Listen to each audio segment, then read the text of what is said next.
amigos, sejam muito bem-vindos ao canal Geração D, um canal de opiniões fortes, firmes, sem correr da verdade.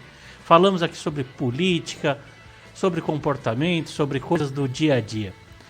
E para vocês que estão nos acompanhando, estamos em todas as plataformas do Geração D, estamos aí já no Rumble, Spotify, Twitch, TV, YouTube, Instagram e cada plataforma que você tiver. Já vai deixando aí o seu like, seu ok, o seu tipo de interação aí que tem com as plataformas, que aí a gente consegue aqui dar uma maior amplitude, esse canal chegar a mais pessoas e a nossa informação aqui, o nosso bate-papo chegar a uma gama maior de pessoas, porque é só assim que as plataformas entendem. Quando você compartilha, quando você curte, ela acaba entendendo que assim é a maneira melhor de... que esse conteúdo é mais relevante, que esse conteúdo é mais importante e que deve se transmitir para mais pessoas. Então, pessoal, vamos começar aí. Como o título da live vocês viram aí, entre joias e perucas, o que está rolando no Brasil. A gente começou essa semana com a notícia aí das joias da Michelle, que ela teria recebido, que estão apreendidas na Receita Federal, e que essas joias seriam motivo de contrabando, de algum tipo de crime. E a questão da peruca, onde o deputado federal Nicolas Ferreira, que é um dos deputados o deputado mais votado do Brasil, no Dia das Mulheres, foi lá fazer uma transmissão, foi fazer o seu pronunciamento na tribuna e acabou pondo uma peruca lá, fazendo. A gente vai chegar nesse ponto aí. Então, é muito legal a gente discorrer sobre esses fatos, e são fatos interessantes com algumas coisas aí que vão levar a gente a um outro entendimento aqui depois que a gente debater esse papo. Então vamos começar pelas joias da Michelle. Primeiro vamos entender o que é essa questão de presentes, né? Porque a mídia, do jeito que ela jogou, como ela foi jogando, parece que a gente está falando de coisas de corrupção. Sim, podem ser, mas neste caso específico não. Existe um rito da diplomacia, isso é no mundo, que todo chefe de estado, toda delegação, quando vai a um país, leva um presente. Então Itamaraty, que é o responsável por essas relações exteriores, compram presentes que são ligados à nossa cultura aqui, diversos itens que são ligados à nossa cultura, e esses itens são presenteados aos chefes de estado. E isso acontece da mesma forma com os outros chefes de estado. Eles vão lá e dão presentes. E qual que é o caminho normal disso, que é o que foi feito com a Michelle? Todo presente que o presidente lá recebe, existe um código de ética dos funcionários públicos que ele não pode receber para si um presente maior do que R$200. Mas para a instituição ele pode pegar de qualquer valor. Então vamos supor, como foi presenteado naquele caso das joias, daquela situação da Michelle, não vai ficar para ela, mas sim para a instituição Presidência da República. Então esse presente é recebido, é feito um ofício, qual foi, e ele é agregado ao acervo da presidência. A presidência tem um acervo com joias, roupa. Um exemplo, aquele itens de obras de arte, várias coisas fazem parte da presidência. Aí ficam em exposição, ficam à disposição das pessoas que ocupam o cargo da presidência para usarem, zelarem sobre aquilo, e fica dentro de um patrimônio. Então, por exemplo, o relógio lá do Dom João VI que quebraram na invasão, era um patrimônio que pertencia à República, à Presidência da República. São alguns itens. Mas por que foi apreendido? O problema da apreensão é, quando a gente fala dessas questões de importação, esses presentes, há muita confusão, há um limbo jurídico, há uma confusão jurídica sobre aquilo, que não entende-se ao certo o que fazer com esses itens, como fazer, e a Receita Federal apreende. Então, primeiro a gente precisa entender qual tipo de crime que poderia ter sido praticado.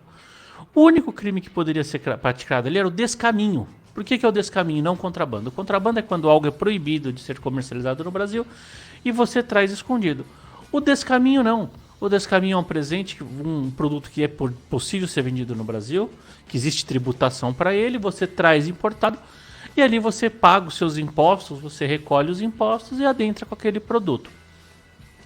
Então eu vou trazer minha visão aqui sobre o item. Primeira coisa, se houve o crime então de descaminho, O crime de descaminho, ele só consegue ter a sua materialização a partir do momento que esse objeto passa a estar em pertence da pessoa dentro do território nacional. Então você, por exemplo, você entra lá com seu celular, não declara o imposto, a Receita Federal apreende e acabou o crime. Ela apreendeu, ela identificou, apreendeu, aquilo é retido e vai para leilão. Então essas joias, se são motivos de um crime de descaminho, como não foi pago os impostos necessários, aquilo não foi pago os impostos sobre aquele item, ele deveria ser leiloado e não haver o crime de descaminho, porque ele não chegou ao solo, ele foi apreendido, ele foi impedido desse crime ter acontecido. Já que isso não foi feito, e aí primeiro, vamos entender quem são as pessoas que estão envolvidas no crime. Aquela delegação que foi, nem estava o presidente da República e nem a sua primeira-dama, sua esposa. Estava a comitiva do presidente, o presidente não foi, ele mandou a relação internacional dele, a qual chegaram lá, receberam o presente e trouxeram. Ou seja, então assim, não caracteriza nem corrupção, porque o ato, o polo passivo não estaria ali num fim de governo. Foi sim um presidente da Arábia Saudita, a presidência, o instituto da presidência da República, não a Michele Bolsonaro e nem ao Jair Bolsonaro, sim a presidência. Hoje a presidência, por exemplo, é ocupada pelo Nine e pela Janja. Então hoje está lá ocupada a presidência por essas pessoas. E o que tem? Eles estão lá, foram eleitos, foram legalmente eleitos. Isso é normal, eles estão lá legalmente eleitos, isso já foi discutido, uma eleição estranha, mas já pacificado. Então eles estão lá, eles têm direito a esse acervo, eles vão usar, eles vão deixar lá, eles deveriam deixar. E aí muito estranho, né? Porque o Lula, ele teve muitos itens, inclusive um fuzil que foi responsável por a morte de muita gente, que foi dado como presente por um ditador amigo dele. E fazia parte do acervo, qual sumiu do acervo dele num roubo, fazia parte do acervo da presidência. E ali sim poderia haver o crime de contrabando em tese, porque armas não podem ser comercializadas dessa forma e nem ser recebidas de presente. Então sim, esse presente não poderia ser recebido, mas estava lá no acervo e sumiu. Mas aí a imprensa não fala e fica fazendo essa confusão tremenda. Mas essa confusão, por que eles fazem essa confusão? Essa confusão é proposital. É uma confusão para a gente tirar o foco das notícias importantes, do que tem que ser realmente discutido. Eles começam a levantar fatos que são irrelevantes, porque se aquele crime, pseudo-crime, foi cometido, já tinha que ter sido leiloado essas peças e isso ser resolvido. Isso é muito simples, isso aí é o caminho comum, normal, que deveria se seguir a situação. Então assim, não existe uma coisa ficar apreendida. A coisa ficou apreendida porque existe um limbo jurídico. Nem a Receita entende, então ela não dá o destino que deve dar, porque ela não entende que foi crime. O cara que trouxe, que fez o ofício, que tem lá um ofício no dia que aconteceu, não entendeu, virou um limbo jurídico, virou uma confusão e a coisa está se aguardando lá para ver qual o caminho, mas não crime, isso não existe, não existe essa tipificação de crime. E no Brasil o que vigora é que sem lei anterior não podem ser punidos crimes sem leis anteriores. Então, exemplo, se agora regularem a lei, explicarem, criarem lei sobre esse tipo de situação, não passa a ser crime. Esse crime não existe, porque você não tem como cometer um crime de uma lei que ainda não existe. Então, com tudo isso, isso é uma manipulação, é uma maneira que a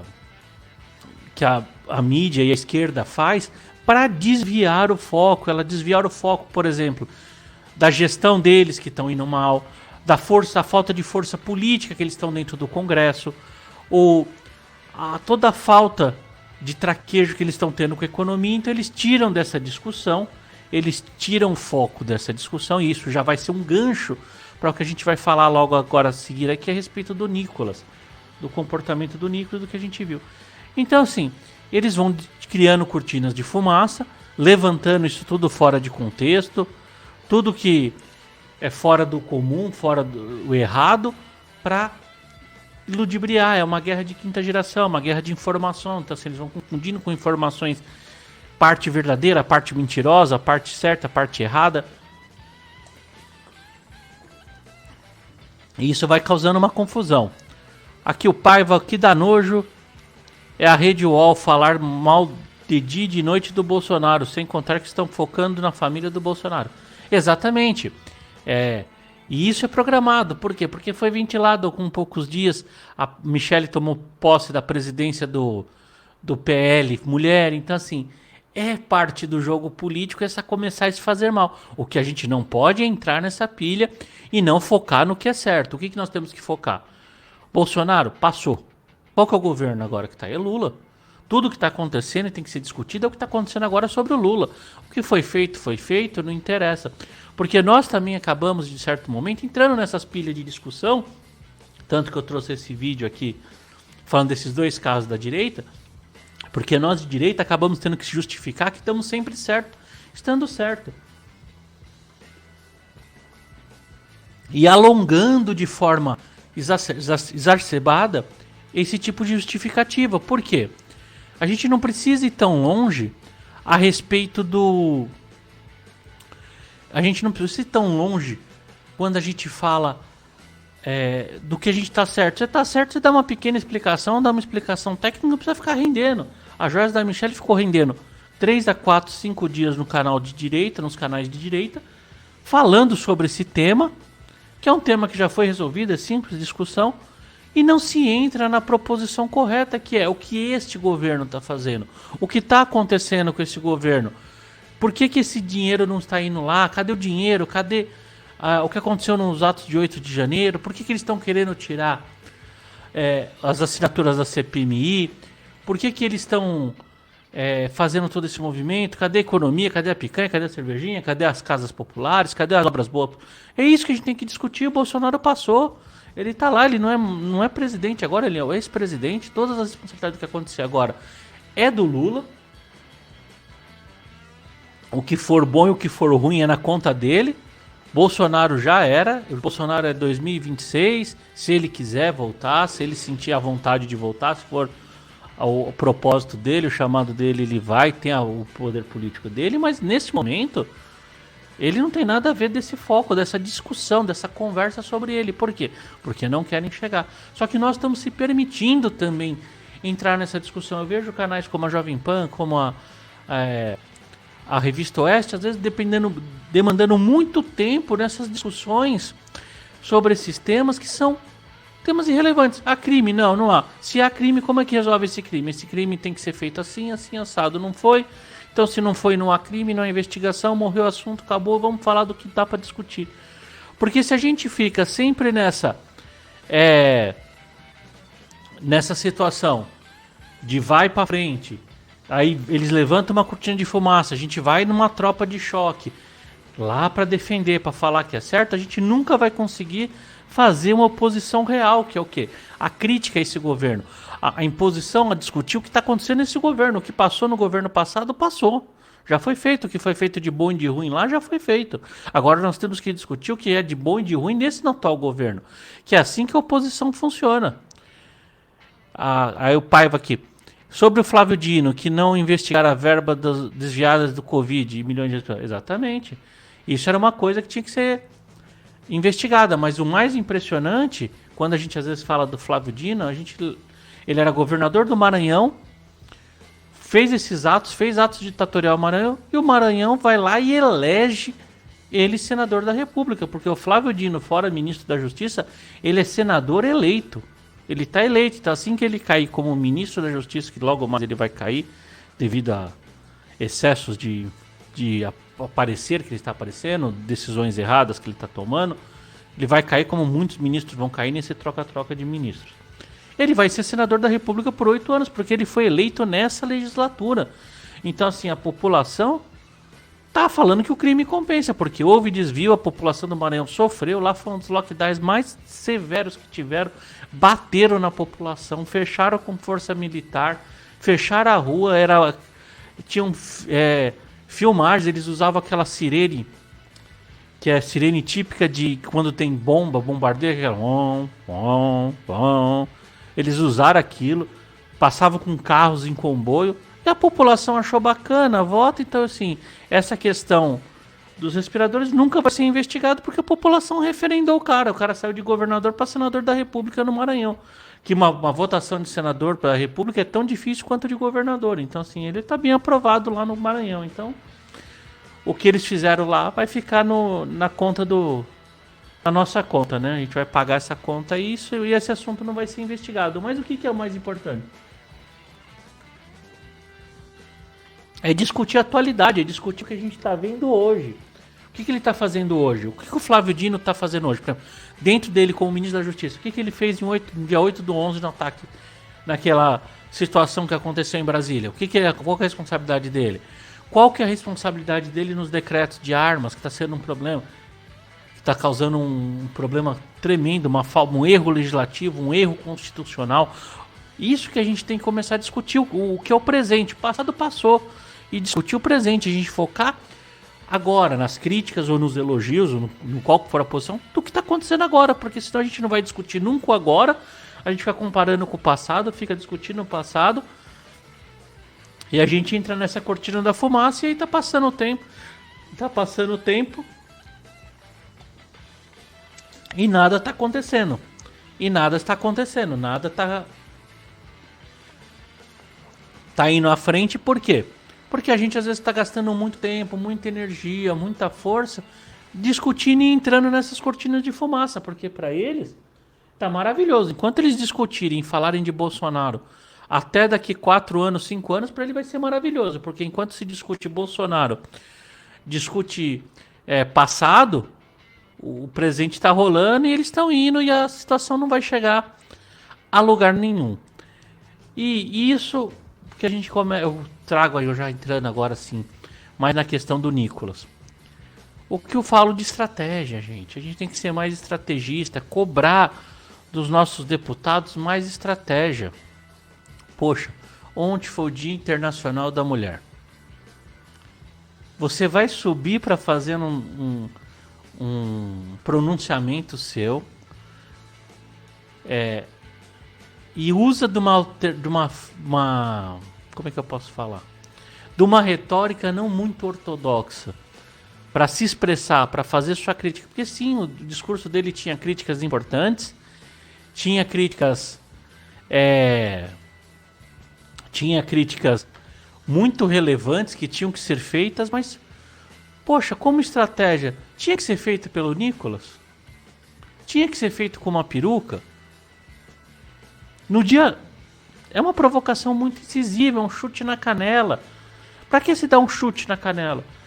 Poxa, o PL tem tantas mulheres bacanas que foram eleitas, Bia Kiss, nenhuma nem tão bacana, Carla Zambelli, deputada Luciana, a Carolina Detone, N mulheres. Poxa, se vocês querem fazer uma crítica e querem usar... Convida uma daquelas mulheres que foram eleitas e ajuda ela a escrever o discurso dela junto. Faça um discurso. Faça um discurso em conjunto com ela e vá lá pra quê? Ah, precisa ser uma mulher, tem um local de fala? Não, local de fala não existe, isso é uma ficção. Todos têm direito a falar o quanto querem, como querem e da forma que quiserem, principalmente um parlamentar. Tanto que ele nem cometeu sequer crime, porque ele tem imunidade material. Todos os votos e discursos na tribuna têm imunidade. Ele não cometeu crime, não houve cometimento de crime. Mas sim, foi uma estupidez. Por que foi uma estupidez? Se a gente partir do pressuposto que existiam mulheres lá que podiam ser porta-voz, que levantariam menos pelo... Porque a gente tem que pensar e cobrar dos nossos políticos que pensem isso. A imprensa não está do nosso lado, a imprensa é contra. Ponto. Isso é um fato. O judiciário é contra. Outro fato. Então, assim, trabalhando com a ideia que a opinião pública vai macerar, você vai fazer um discurso, você vai adotar uma retórica mais agressiva ou você vai optar por uma retórica tradicional? Uma situação bem mais tradicional, mais pensada, mais estratégica. Paiva, que eu acho que o Nicolas foi para mostrar para o povo lá que é o que a esquerda manda. Sim, ele fez, foi na boa intenção, ele fez de de boa intenção e foi uma provocação que seria interessante. Mas a gente tem que entender, Paiva, também que assim, as coisas para serem interessantes, as estratégias serem interessantes, elas têm que ser também no momento certo e você saber quais são os recursos que você tem à sua disposição. Por exemplo, se você tem a mídia contra você, se você trabalha contra a mídia vai levantar pelo em ovo. Então a gente já sabe isso. Então a gente não tem o recurso da mídia. Então a gente já não pode fazer provocações que não são muito ortodoxas, que podem ser tiradas de contexto. Por quê? O cara vai pôr uma peruca daquela, a maioria das pessoas não vão ver o discurso, porque o conteúdo do discurso dele sim foi muito bom, um questionamento, uma discussão muito grande que a gente tem que ter, que é sobre o espaço dos transgêneros em esportes com mulher, porque assim, eu trago até uma provocação para vocês. A gente vê, por exemplo, o indivíduo masculino que faz a mudança para o gênero feminino e vai praticar um esporte entre mulheres, ele é vitorioso. Agora, por exemplo, você não vê o mesmo indivíduo que era feminino biologicamente, faz a transformação, eu não sei nem o termo certo de usar, a mudança para o gênero masculino e vira de alta performance. Então, assim, ele acaba prejudicando as mulheres. Então, vamos imaginar um lutador de MMA, que já aconteceu.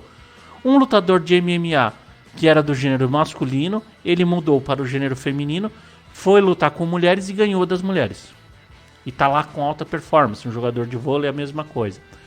Agora, quando é ao contrário, o indivíduo de gênero feminino que faz a mudança para o gênero masculino e vai para o esporte, ele não tem a mesma performance. Então isso tem que ser muito discutido e amplamente discutido. Então sim, tinha valor o que o Nicolas falou. Só que as maneiras, as ferramentas, a gente tem que começar a pensar estrategicamente. Por quê? Nós não temos a mídia. Aí ele sobe com uma peruca daquela, ridícula.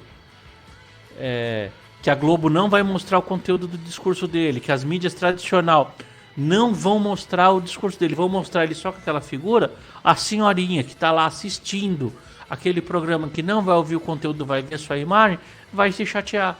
Aquele homossexual que é de direita, e o pessoal do LGBT, mais vou falar homossexual, porque eu não conheço muito, não quero ser também deselegante, mas assim, estão dizendo o pessoal, vai se sentir ofendido e não vai perceber.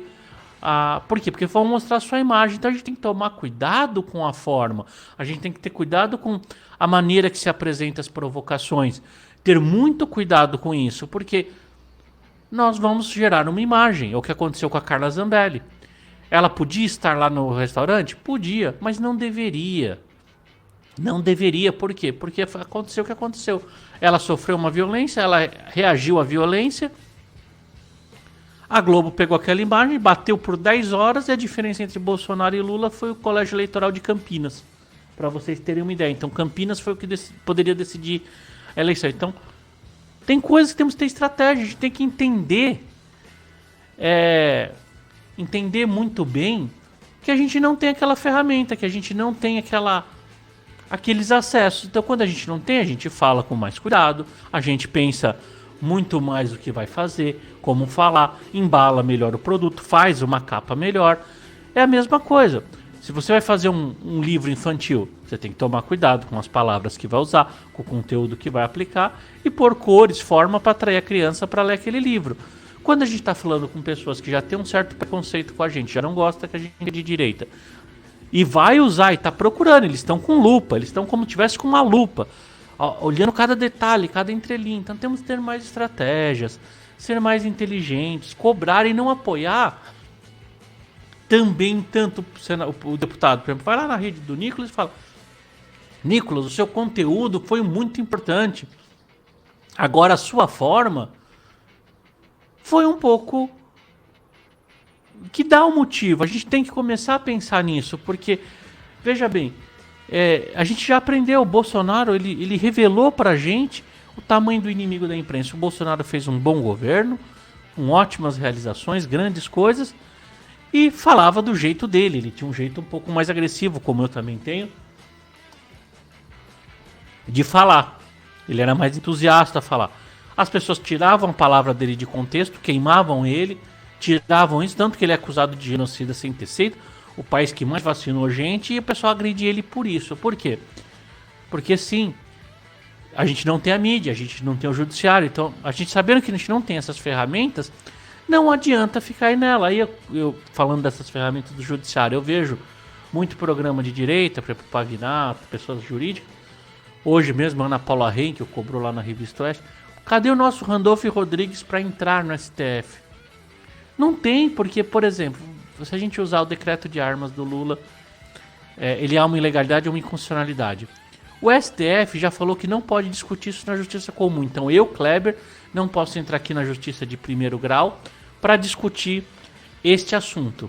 Tem que ser lá direto no STF. Então, como está lá no STF, eu não tenho representatividade para estar lá. Tem que ser alguém que tem foro privilegiado, algumas questões que nem só que tem foro privilegiado, alguns grupos, OAB, deputados federais, senadores, tal. Só que o que acontece? Se a gente lembrar na questão das urnas, o que o Alexandre de Moraes inaugurou? Ele inaugurou você entrar com o pedido, ele dá negativa ao pedido e ele te acusar de litigância de má-fé, mesmo sendo o seu direito a acessar pela primeira vez o judiciário. Então isso causa uma insegurança. Então quem entrar está sujeito a tomar uma litigância de má-fé e uma multa, como foi de 22 milhões do Alexandre de Moraes no PL. Só que o PL tem dinheiro público para repor, ele tem um fundo eleitoral. E agora uma associação, por exemplo, a Poro Armas, ela não vai ter esse dinheiro. Se você tomar uma multa dessa, é o suficiente para ela fechar. Então é melhor ela estar aberta ou ela fechar. Então a gente não vai ter esse acesso, a gente não vai ter essa porta para ir lá fazer que nem o Randolph Rodrigues ia, batia lá, chega lá aí, Gilmar, eu tenho uma demanda, não sei o que, e entrava, judicializaram tudo. A gente não tem esse recurso. A gente não tem imprensa apoiando este recurso. A gente não tem esses elementos. O que a gente tem? O Congresso. O Congresso a gente tem. O Arthur Lira ontem falou que o presidente não tem base sequer para aprovar uma lei ordinária. Imagina uma PEC. Então, isso é um motivo muito maravilhoso. É um motivo de comemoração. É sinal que lá não tem domínio. Então, a gente tem que começar a trabalhar por onde a gente sabe que a gente tem poder. A gente tem poder no Congresso. Então, a gente tem que saber o que a gente não tem e o que a gente tem. Não tendo, vamos tomar cuidado com as palavras. Não vamos fazer tirar, porque, imagina, Dia da Mulher, o Nicolas vai lá, faz aquela provocação que ele fez, de forma que eu acho não muito correta, não muito ortodoxa, vamos tratar assim. Ele dá margem para aquele cara que está negociando nos bastidores para tirar o nome da CPMI, falar, eu tô tirando porque isso aí queima minha imagem, meu eleitorado lá tá bravo comigo lá em Praia Grande, porque eu tive uma votação em Praia Grande, porque o Nicolas usou uma peruca. Entendeu? E aí ele vai usar aquilo, mas na verdade é que ele negociou um carguinho. Ele já negociou um carguinho, uma verba lá nos bastidores, no cafezinho. Só que ele vai aproveitar, que ele também não quer perder a opinião pública. Ele vai aproveitar um evento desse, uma situação dessa, para se blindar. E isso a gente está permitindo, e a gente está dando a todo momento isso para eles. A gente está blindando eles a todo momento, a gente está dando assunto para eles a todo momento. Então você tem que ter estratégia. Temos que começar a pensar 1 milhão de vezes para fazer. Que nem, poxa, você pensou lá, o político vai fazer uma coisa coisas tão importantes. A gente está à beira de sair a CPMI, a gente tem o PDL das armas, a gente tem que ir para cima do Flávio Dino, a gente tem que ter um ministro aí que está perdendo, que está envolvido em coisas estranhas, o ministro lá dos cavalos, que ele está prestes a cair para pressão. Poxa, para que discutir essa questão do gênero, que sim é importante, mas não é prioridade? Esse é um problema social, cultural que a gente está tendo já há 10 anos, 15 anos para trás, e vamos ter para os próximos 10, 15 anos para frente. Ontem não era dia de prioridade, essa não era a prioridade, a gente está com outras prioridades. Então, a gente tem que começar a não aplaudir, não reforçar esses pensamentos sem estratégias, porque senão a gente vai perder o momento importante, que nem essa questão das mulheres transgênicas, homens transgêneros, essa situação toda complexa que envolve esporte, que envolve o espaço da mulher, do homem, da cultura de gênero na escola, é muito importante. Mas isso acontece há quanto tempo? No mínimo há 15, 20 anos. No mínimo. Ou mais. E vai acontecer nos próximos 15, 20 anos essa discussão. Agora, a CPMI está acontecendo agora. É algo para ser investigado agora. Tem mais um mês e meio para ela acontecer. Agora é importante. A derrubada dos decretos de armas é agora. Não é uma coisa que é a longo prazo. Então, assim, tem que começar a cobrar eles as prioridades. A falar, olha, gente, vocês são bem intencionados, vocês são pessoas do bem, pessoas que estão com vontade, mas vamos decidir prioridade. A gente tem pessoas presas lá, na Papuda, na Colmeia, que sequer praticaram o crime, sequer estavam na frente de um quartel e foram levados. Teve gente que nem participou do ato lá do quebra-cabeça, nem estava na multidão e está lá. Então, assim, temos muitas prioridades para lidar agora do que para fazer uma provocação e alimentar uma situação para a esquerda de algo que é uma discussão a longo prazo, que a sociedade vai ter que se debruçar, sim, vamos ter que discutir sobre isso, vamos ter que trazer um entendimento maior sobre o que é essa questão transgênera, como que vai se adaptar a isso, tem que vir mais estudos se aquela pessoa que viveu a vida inteira com hormônios masculinos, depois em cima do tratamento de hormônios femininos, isso vai alterar, não altera, ou ao contrário. Então, assim, isso é uma discussão de longo prazo. A gente tem coisas que acontecem a médio e a longo prazo, e temos coisas que são urgentes, que são para agora. E às vezes as pessoas estão na empolgação, eles estão vindo naquele fervor também de uma certa lacração. A gente não pode incentivar a lacração, porque a esquerda está tendo a lacração deles, e nós daqui não vou falar lacração, vou falar que são os cortes, que o cara quer dar uma mitada para sair no corte, e aí isso às vezes atrapalha. Vamos ver aqui os comentários. Na minha opinião, o STF deveriam ser por meio de concurso entre os melhores juízes do país, não por indicação do presidente. Então, Paiva, esse detalhe eu vou te falar porque, assim, quando eu fui fazer a minha tese na graduação, que eu fui lá fazer minha tese na graduação, eu tinha duas opções. Eu estava discutindo com um amigo meu muito próximo, a gente estava tentando ver os temas, e eu pus na minha cabeça, a gente discutiu dois temas. Uma das possibilidades era essas nomeações dos ministros do STF, e a outra era a possibilidade jurídica do habeas corpus na punição disciplinar militar. Eu optei pela segunda, que acabou virando tendência. Então, assim, foi uma coisa muito legal, porque na época não existia. Eu defendi a possibilidade na minha tese, e a minha tese virou lei. No governo Bolsonaro foi aprovada essa lei que sim, hoje pode. Então foi uma coisa muito legal. Mas eu me debrucei muito sobre esse estudo, porque isso era uma possibilidade.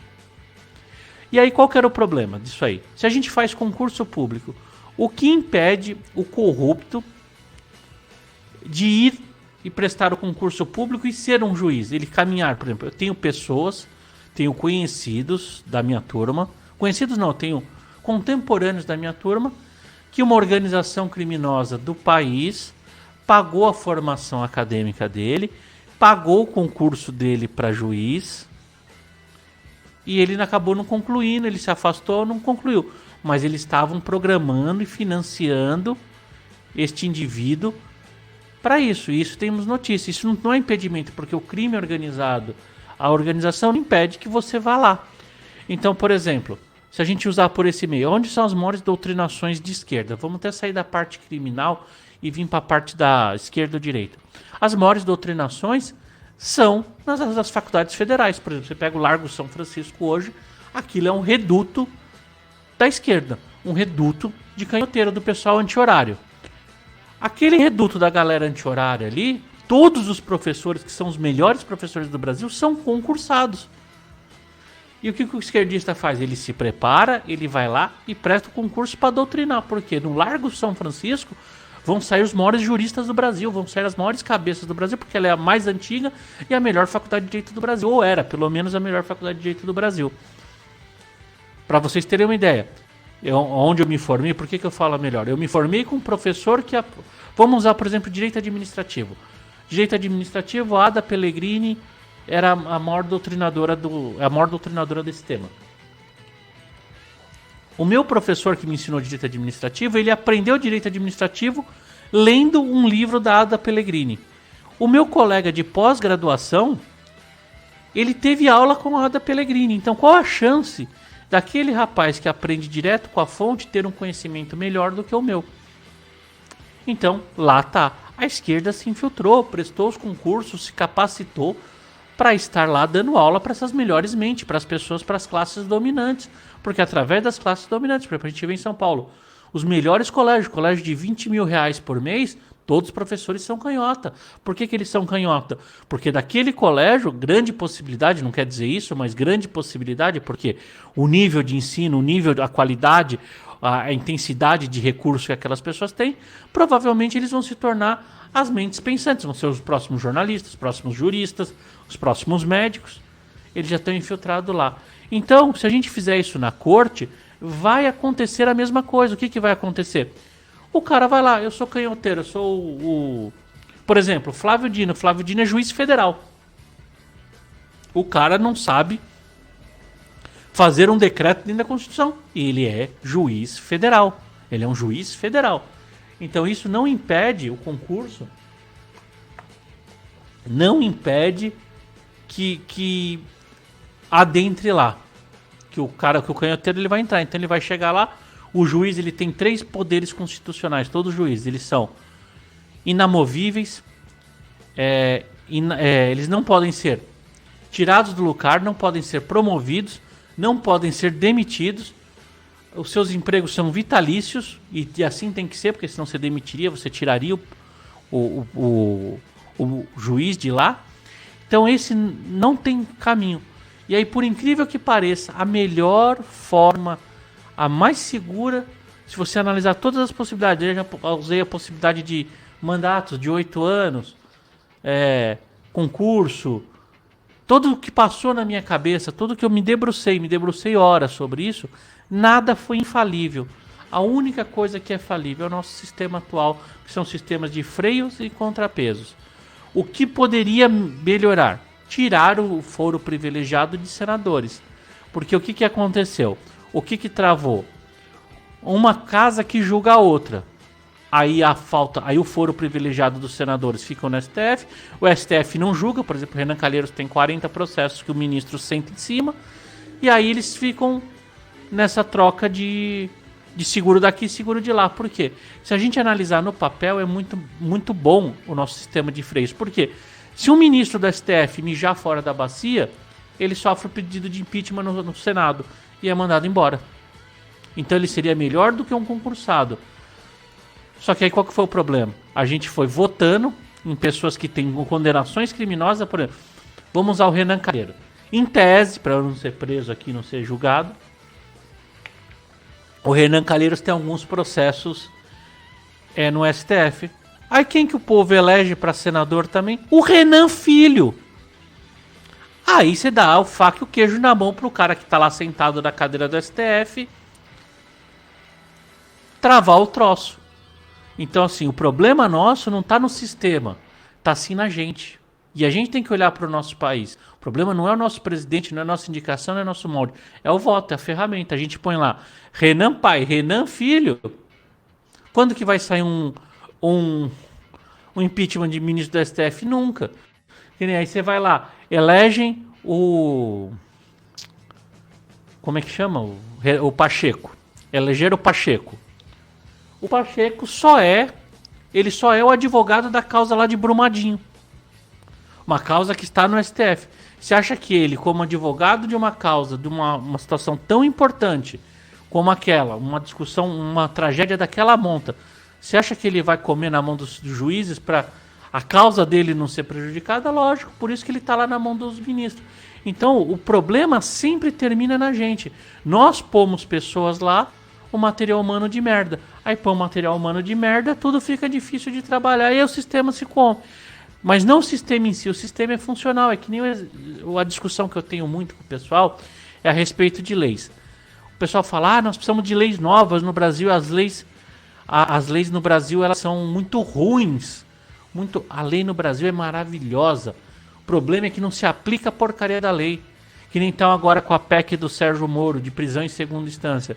Isso aí vai ser uma bosta, isso aí a gente tem que ser contra a prisão em segunda instância. Sabe por quê? Porque o cara porque assim, ele vai mirar Ele vai mirar para usar um termo, ele vai mirar no pato e vai acertar no urubu. Por quê? Ele tá mirando lá no político, que ele vai ser preso já em segunda instância. O político, o poderoso, o chefe de organização criminosa, ele vai ter o melhor advogado porque ele tem recurso para levar o caso dele à segunda instância, levar à terceira instância, levar lá aos tribunais superiores, o STF, o STJ, ele vai ter condição de levar isso. Sabe para quem que vai sobrar a prisão em segunda instância? Para mim, para você, para nós que somos tudo Zé Bunda, marmitão.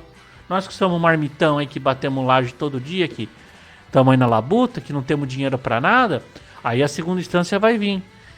Então assim, as leis são maravilhosas, que nem querem criar a lei de fake news. Para que nós temos aí o crime de injúria, calúnia, difamação? Só aplicar. O problema do Brasil é a aplicação de lei. O que a gente vê aí é a frase do Flávio Dino. O Flávio Dino está tão preocupado perseguindo o CAC que declara o seu armamento, que comprou tudo registrado, que registra, que segue um monte de lei, enquanto tem as armas lá dos traficantes. Aí você vê umas cenas esgrúnchulas, por isso que eu falo que não é questão do sistema, é esgrúnchula. O atirador, até o ano passado, ele tinha um porte de trânsito, ele podia pôr a arma, uma arma do acervo dele e até o clube de tiro para proteger o acervo, não sua vida, para proteger os equipamentos que ele estava levando lá, que esses equipamentos têm interesse às atividades criminosas, para esses equipamentos acabarem não parando na mão de criminosos. E ele exercia esse porte de trânsito até o ano passado. O que a gente vê a Polícia Federal fazendo agora, e vimos e tem vídeos pra caramba, posso estar trazendo numa próxima live para vocês. Polícia Federal fazendo blitz na porta de clube de tiro, para ver se alguém tá chegando lá armado. Então o problema é a lei de porte de arma, ou o problema do negócio é o fulano que tá aplicando? A gente tem fuzis no morro, que todo mundo sabe que tá lá, que são de bandidos, que são de criminosos. O cara faz uma operação onde vai chegar gente de bem, que possivelmente, porque é uma atividade de muito risco, muito perigosa, que todo mundo vai saber o que você tá saindo ali na sacolinha, você vai às vezes portar ali ilegalmente. Aí o cara vai lá na certeza de te pegar, ou seja, ele quer pegar a pessoa de bem, ele não quer pegar a pessoa de mal. Então o problema não é o sistema, o problema é a aplicação. E quando a gente vai para a aplicação, a gente tem que voltar para nós. Porque toda essa aplicação é mal feita, uma aplicação de merda, porque a gente dá material humano de merda. A gente vota em umas pessoas complicadas. Que nem Lula, toda essa carreta furacão foi eleita. Uma eleição e a lá Copa do Catar? Foi uma eleição a lá Copa do Catar. Esquisita, em dezembro. Foi esquisito, complicado. Mas a gente vê embaixo, por exemplo, a gente vê o deputado mais votado de São Paulo é o Boulos. É o Guilherme Boulos. Puto Boulos. Cara líder do movimento do sem teto. Invasor de propriedade. Que comete crimes de invasão. Coordena, incentiva. Um cara extremamente agressivo e violento. E o cara é o mais eleito, é o voto mais eleito. Aí sai uma pesquisa agora para prefeito de São Paulo. Os dois nomes mais fortes são Guilherme Boulos em primeiro lugar e José Luiz da Atena em segundo. Então é complicado. E é da Paraná Pesquisa, é uma pesquisa confiável. Paraná Pesquisa é bom, é bacana, é uma pesquisa bem feita. Olha o povo, como é que tá a cabeça do povo. Então a gente não tem que se preocupar em mudar o molde. A gente tem que se preocupar muito em mostrar para o pessoal aqui ao redor o tamanho da bobagem, o tamanho da merda que dá para fazer com voto. Que esse que é o problema, porque assim, daqui 1 ano e meio nós temos eleição para prefeito de São Paulo e o prefeito de São Paulo pode ser Guilherme Boulos, se o cenário continuar o mesmo. Olha que absurdo, Guilherme Boulos ou José Luiz da Atena. É o fim da picada. Aí não adianta a gente mudar o sistema, porque a gente vai continuar pondo material humano de merda lá. A gente tem que parar, tem que quebrar esse ciclo de pôr gente de material humano de merda e aí corrigir a merda que faz e ficar querendo fiscalizar e prender as pessoas que... A gente tem que parar, quebrar, tirar um eixinho dessa engrenagem. Para tirar esse eixo dessa engrenagem é falando sobre a direita, é ocupando seus espaços, é doutrinando, é sendo educado, é tendo argumentos, é tendo estratégia, é não fazendo... Às vezes situações como o Nicolas fez de pôr a peruca, de dar É ser mais estratégicos, mais raciocinar, estudar mais, estudem a direita, vão ler Kirk, vão ler um Olavo de Carvalho. Poxa, o curso do Olavo de Carvalho é tão baratinho, são vídeos na internet, é muito bom para política, é coisa de R$ 30 por mês. Assina Brasil Paralelo, assina a Revista Oeste. Vamos estudar mais tecnicamente isso para espalhar para as pessoas, porque esse é o caminho. Porque se a gente ficar pensando em soluções da ferramenta, o problema é sempre alimentar, é igual uma empresa. Ou você põe funcionários bons na empresa, ou não adianta ficar criando regra lá dentro da empresa. Ah, você tem que trabalhar 8 horas, e o cara é um vagabundo e o cara não trabalha 8 horas. Você tem que contratar um cara que está disposto a trabalhar 8 horas. Aí você põe uma lei só para reforçar, ó, tem que trabalhar 8 horas, senão a gente vai ficar sempre chovendo no molhado, a gente fica indo para jogando banco imobiliário, né? É passinho, vem o revés, volta 5 casa. Por quê? Porque tá lá. A gente elege, de um lado, o Congresso mais conservador, mas a gente elegeu Flávio Dino, Renan Filho, Jader Barbalho Filho, Éder Barbalho. A gente também fez umas coisas. É o filho do... Poxa, me fugiu o nome agora do cara do PT lá, que é o guerrilheiro. E reelegemos a coxa lá, Gleisi Hoffmann. São tudo pessoas que foram eleitas agora. Então assim, o Sérgio Moro faz o que fez, saiu do governo acusando, causou um problema no governo, acusando de uma coisa que não tinha nada. Bolsonaro não tinha nada de errado, ele saiu acusando, não teve interferência nenhuma. Foi mostrada aquela reunião que foi até maravilhosa, o presidente falando o que ele falava na campanha, não teve interferência nenhuma. Os caras vão lá e elegem o cara senador da República e a mulher dele aqui por São Paulo, deputada federal. Então é complicado, a gente tem que começar a abrir a cabeça das pessoas. A gente tem que começar a falar mais sobre o entendimento, entender as pessoas. Porque o Sérgio Moro e a mulher dele se eleger, a Rosângela Moro, é uma vergonha. Boulos, entre outras eleições que nós tivemos aí, muito curiosas. Vamos dar um girinho nos comentários. Tive no acampamento Maria de Jesus na cidade de Tiradentes, levei 6 cestas básicas, que teve crédito. É fazer isso aí, é levar, é fazer a nossa parte, ir lá conversar com as pessoas, conversar com o seu vizinho, conversar com o seu colega de trabalho. É isso aí, é política e trazer clareza para todo dia. Para todo dia, se a gente não trouxer isso todo dia, falar disso todo dia, falar para os nossos filhos, para nossa esposa, para nossos amigos, para tentar mudar o cenário, é catequizando, né? Se a gente não catequizar o pessoal, vai ser complicado. Agora eles só falam em desarmamento, quer falar sobre a arma dos infratores? Exatamente, é isso. Esse que é o problema, é o tipo de gente que nós estamos lá nestas lideranças. É uma galera aí que é complicadinha. Eles vão pra cima do pessoal de bem. E isso é culpa do material humano. Tanto que assim, quando foi pra fazer uma gentileza, só pra vocês entenderem, quando a gente ouve algumas... Porque não houve benesses, viu? Eles falam que o Bolsonaro fez benesses, não fez nenhuma. O Bolsonaro só respeitou a lei, ele só foi trazer a lei. Ele não trouxe nada além da lei, nenhum benefício, tudo que era da lei. Inclusive falam, o Bolsonaro que deu porte de arma. Mentira. Quem deu porte de arma foi a Dilma, o porte de trânsito foi criado pela Dilma, e depois foi assinado e materializado, porque teve um vacatio legis, um tempo dessa lei entrar em o R-105, teve 1 ano de duração, então foi a Dilma que fez. E quem acabou assinando e entrando em vigor foi Alexandre de Moraes, quando era ministro da Justiça do Temer. Então a gente tem essas coisas.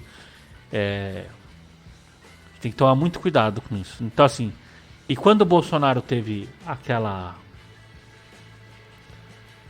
fez o que tinha na lei, a gente ouvia aí mudanças, né? Ouvia tudo uma coisa.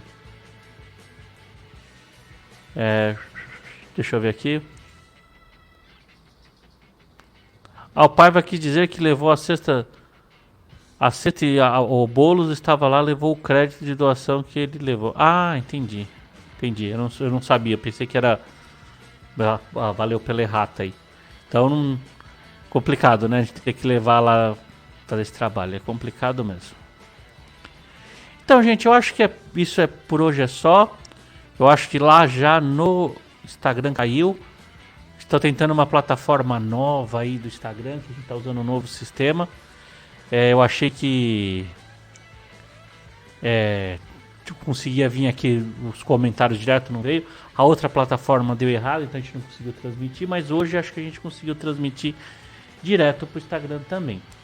Mas, gente, eu acho que hoje é isso. Desculpe a ausência esses dias, é que eu fui fazer um curso em Florianópolis, aí foi uma viagem cansativa, eu tive que ir na quinta-feira, fui dirigindo, foi 12 horas para ir, depois 12 horas para voltar, foi cansativo, tinha umas coisas para arrumar. Também estou trazendo um novo formato aí no canal. Quem não acompanha a gente no Instagram e no Twitter, segue lá, porque tá muito legal. Lá no Instagram agora a gente está fazendo um formato das notícias mais para você compartilhar, para ficar mais explicativo, porque antes a gente acabava compartilhando mais as coisas do pessoal de direito, a gente está fazendo um texto legal, foi mudado o formato, a gente deu um pouquinho mais de trabalho, me ausentei das lives também para organizar isso. Então vão estar saindo os quadros direto. Essa semana ainda vai ser um pouquinho atrapalhada, porque ainda tem alguns compromissos. Sábado não vou conseguir fazer o Entendendo a Notícia, mas semana que vem a gente volta para aquela rotina. Quarta-feira o jornal, eu acho. Sábado Entendendo a Notícia e domingo o nosso giro de notícia. Essa semana o giro de notícias domingo eu vou conseguir fazer tranquilo, legal, mas eu vou fazer uma live. Amanhã não vou ter certeza se eu vou entrar na live, mas pode ser que eu esteja, a gente entre em live, eu faço um anúncio aí, vocês fiquem ligados no Instagram, que é o lugar que mais sai, ou pelo aviso do YouTube. Aqui às vezes o aviso do YouTube não dá para confiar, que eles levam um tempinho para informar. Então, gente, ficou legal? Gostou do post, do formato dos posts? Ficou bem legal. A gente tá fazendo aí, compartilha esses posts aí que é feito para isso, a gente mudou o grafismo. E eu acho que isso vai ser legal para uma evolução do canal. Estamos com novas plataformas aí para transmitir pelo Instagram. Provavelmente a gente vai começar a transmitir pelo TikTok também, mas ainda estou apanhando ali como é que se faz. Mas vamos entrar. Então, gente, por hoje é só. E o importante é a gente aí ficar desesperado com calma. Vamos se desesperar com calma, porque esse governo aí vai ser complicado. Pensar pelo lado positivo, que essa semana é melhor do que a semana que vai vir. A semana que vem vai ser pior, porque esse governo é essa tendência. Então vamos aqui nos desesperando com calma. Mas aí, sem tirando por fora da brincadeira, gente, uma boa noite para vocês, uma noite abençoada, que Deus abençoe vocês, que amanhã seja um dia abençoado do trabalho, seja um dia de realização.